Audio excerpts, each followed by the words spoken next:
নমস্কার বন্ধুরা, কেমন আছেন সবাই? মাদার এন্ড ডটার্স কিচেনের আরও একটি নতুন রান্নায় আপনাদের সবাইকে স্বাগত জানাই। আজকে মা আর আমি আপনাদের সাথে যে নতুন রেসিপিটি শেয়ার করব সেটা হলো কালো জিরে ফোড়ন দিয়ে ইলিশ মাছের ঝোল। কালো জিরে ফোড়ন দিয়ে ইলিশ মাছের জন্য মা প্রথমে সর্ষের তেল দিয়ে দিল কড়াইতে। এবার কালো জিরেটা ফোড়ন দেওয়া হলো। কাঁচা লঙ্কা দিয়ে দেওয়া হলো। স্বাদ আর রঙের জন্য 2-4 দানা চিনি দেওয়া হলো। এবার মশলাটা দিয়ে দেওয়া হলো।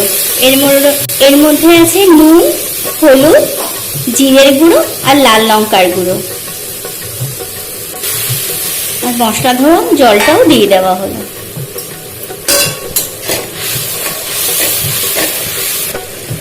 এবার মশলাটা কিছুক্ষণের জন্য কষিয়ে নেওয়া হচ্ছে।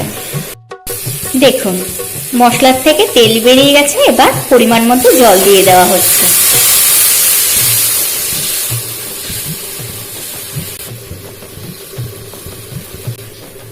ঝোলটা ফুটে গেছে। এবার মা মাছগুলো দিয়ে দিচ্ছে। ইলিশ মাছটা মা হালকা একটু ভেজে নিয়েছিল।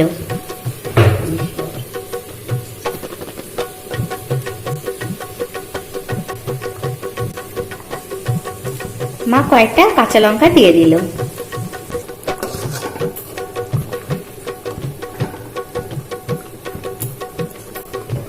এবার কিছুক্ষণের জন্য ঢেকে দেওয়া হলো, যতক্ষণ না রান্নাটা হচ্ছে। ঢাকনাটা সরানোর পরে ইলিশ মাছ ঝোলে এই বর্তমান পরিস্থিতি। রান্নাটা হয়ে গেছে।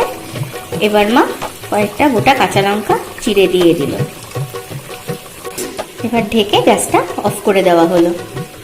কালো জিরে ফোড়ন দিয়ে ইলিশ মাছের ঝোল সম্পূর্ণ। বন্ধুরা, যদি আপনাদের রেসিপিটি ভালো লেগে থাকে তাহলে প্লিজ একটা লাইক, কমেন্ট আর শেয়ার করে দেবেন। আর এরকম নিত্য নতুন রান্না দেখার জন্য আমাদের চ্যানেলটা প্লিজ সাবস্ক্রাইব করে পাশে থাকা বেল আইকনটা ক্লিক করে অল নোটিফিকেশন করে দেবেন, যাতে যখনই আমরা নতুন কোনো ভিডিও আপলোড করব তার নোটিফিকেশন যেন সরাসরি আপনাদের কাছে পৌঁছে যায়। তাহলে আজ এ পর্যন্তই। আপনারা সবাই সুস্থ থাকুন, ভালো থাকুন। নমস্কার।